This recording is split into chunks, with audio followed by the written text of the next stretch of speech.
এখান থেকে আমরা যখন মনোনয়ন পেশ করতে যাব, সেই যাত্রাটা হচ্ছে আমাদের বাঁচার যাত্রা, যে আমাদের বাঁচার লড়াইয়ের যাত্রা।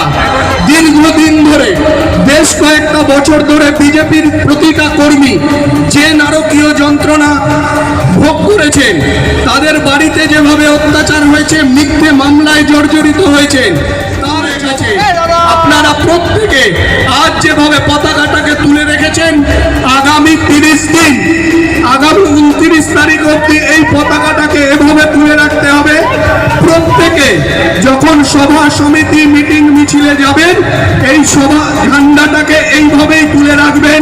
ঝান্ডার লাঠিটা যেন একটু বড় হয় সেটাও খেয়াল রাখবেন, কারণ বাংলার মানুষ পরিবর্তন চাইছে। বাংলার মানুষ শিক্ষা, স্বাস্থ্য, কর্মসংস্থান চাইছে।